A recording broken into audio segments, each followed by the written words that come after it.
Ça sera l'Européen à partir de jeudi 6. C'est Oui. quoi l'idée de ce spectacle? L'idée de ce spectacle, c'est, écoute, j'étais chez moi, il me manquait un truc, je faisais des films, je faisais des séries, je m'occupais de mes enfants et j'attendais le moment où j'aurais des choses à raconter, des choses à dire pour remonter sur scène, parce que la scène me manquait, vraiment. Et au bout de 5-6 ans, j'ai commencé à écrire, ça fait 2 ans que j'écris dans mon coin, que je teste en scène ouverte, et là je me suis dit, ça y est, j'ai un spectacle, j'ai quelque chose à dire, j'ai un propos, j'ai des choses à raconter, et je suis monté sur scène, et ça fait rire les gens. Mais les choses à raconter, c'est d'abord que vous êtes marié et surtout que vous avez eu 2 enfants, 2 filles. Ça change quoi?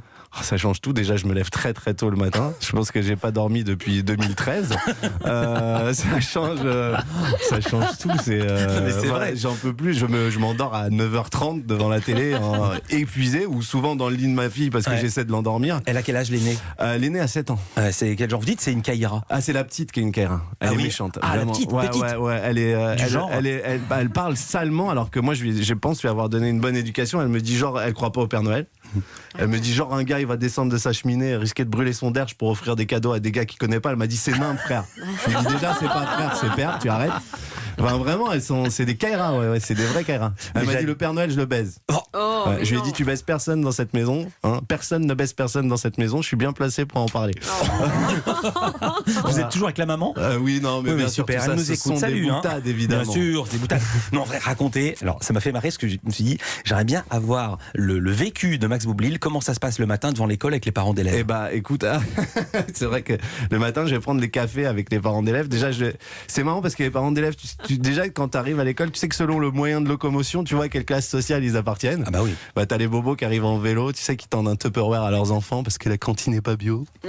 Ils veulent nous tuer, Capucine. Avec Balthazar, on est à 2 doigts de l'enlever de l'école. Voilà, tu as le gosse à côté, il est tout blanc parce qu'il mange pas assez de viande rouge, il a des baskets en chanvre Véja. Après, t'as les parents de droite, tu sais, qui arrivent en Porsche Cayenne en se garant sur les places handicapées, toujours avec une nounou asiatique à côté d'eux, donc ils connaissent pas le prénom, qu'ils appellent merci Changa. Ah non, moi c'est Nyarro, oui, c'est ça qui m'ont. Voilà, enfin bref, et j'étudie tout ça, j'étudie les nouvelles modes, par exemple la mode de faire un bisou sur la bouche de ses enfants. C'est vrai qu'à l'école, je me rends compte tous les matins qu'il y a des parents qui font des bisous sur la bouche de leurs enfants. Et ça, je trouve ça bizarre parce que je me demande comment va grandir l'enfant quand il va commencer à avoir, je sais pas, des petits copains, des petites copines, qu'une fille un jour va lui dire, bah vas-y, embrasse-moi sur la bouche. Va faire, non, ça me rappelle mon père.